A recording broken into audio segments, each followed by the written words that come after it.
السلام عليكم ورحمة الله وبركاته. ازيكم يا اخواتي في الله؟ عاملين ايه؟ يا رب تكونوا كويسين وفي احسن صحة وبأحسن حال بإذن الله. بصوا، نقول الشعار بتاعنا او نذكر الله في الاول.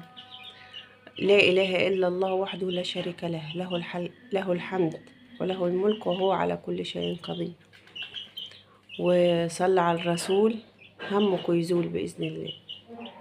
بصوا يا جماعة، انا مش هقدم محتوى النهارده، ماشي؟ بس هحكي لكم حكاية، وعايزاكم تبعتوا لي تعليقاتكم في تعليقاتكم الحلوة الجميلة، تقولوا لي ايه رأيكم.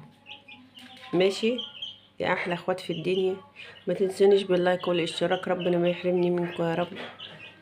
وما اقول لاخواتي اللي دخلوا معايا في القناة جداد، إيه، ربنا ما يحرمني منكم، ربنا يرزقكم يا رب. ربنا يدوم التواصل ما بيننا ان شاء الله. وعايزين دعوة حلوة لفلسطين وكل أرض منهوبة وكل ظالم، ربنا يورينا فيه يوم يا رب. ربنا يفك حصار فلسطين يا رب. ربنا يقويها على اللي هي فيه. وحسبي الله ونعم الوكيل في كل ظالم، حسبي الله ونعم الوكيل في كل مفتري، حسبي الله ونعم الوكيل في اللي عليه العين والنية. يلا خلينا ننحسبن فيه ان شاء الله لحد ما ربنا يورينا فيهم يوم. بصوا يا جماعة، حكاية النهاردة أم الأيتام انتوا عارفينها طبعا. قلت لكم عنها، يعني قلت لكم عليها كذا مرة في كذا فيديو، فانتوا عارفينها. في حكاية جديدة انتوا عارفين طبعا ان هي تبقى اختي، ماشي يا جماعة؟ في بصوا، في جواز هبة ده عانت كتير، عانت كتير. ازاي؟ هقول لكم. بس صلوا معايا على الرسول في الأول عليه أفضل الصلاة والسلام. بصوا، ست اليتيمة دي عملت ايه؟ ستها الأذان يا جماعة، بعد الأذان نكمل.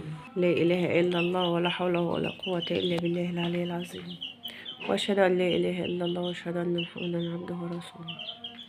نكمل يا جماعة بعد الأذان ما خلص، ماشي؟ احنا كنا وقفنا فين؟ عند ست هبة اللي هي بنت أختي اليتيمة. جدتها عملت ايه لما جه جوزها اللي خدها ده، يعني قبل جاي يتقدم لها، عملت ايه؟ ماشي يا جماعة؟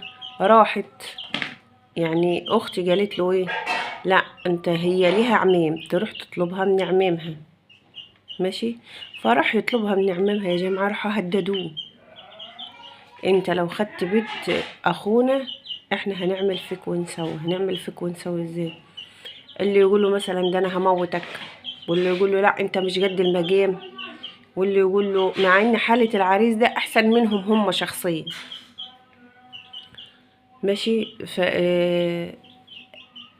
الراجل مهما كان ده بني ادم خاف، يعني مش عايز مشاكل الراجل، لا ليه ولا لاهله. ففي اول الجوازة كده حصل شوية مشاكل، بس بعد كده ايه؟ لما عايز بنت اختي قرر ان هو ما يخافش، فجي لاختي وقال لها يعني انتي يا ام هبة عايزة تناسبيني ولا لا؟ انا شاري بنتك. فهي قالت ايه؟ طب يعني انا اتبعت الاصول وقلت ابعت لهم عشان ما يقولوش مثلا دي جوازتها من ورانا. فيا جماعة، اختي اتبعت الاصول، ماشي؟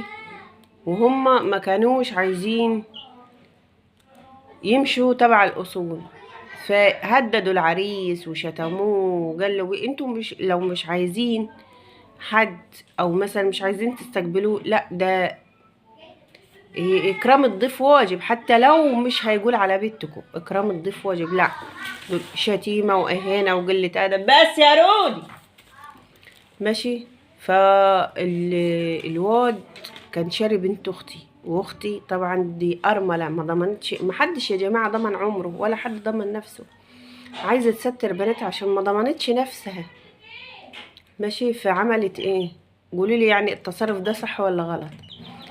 برضو رجعت لهم مرة تاني، برضو هددوا.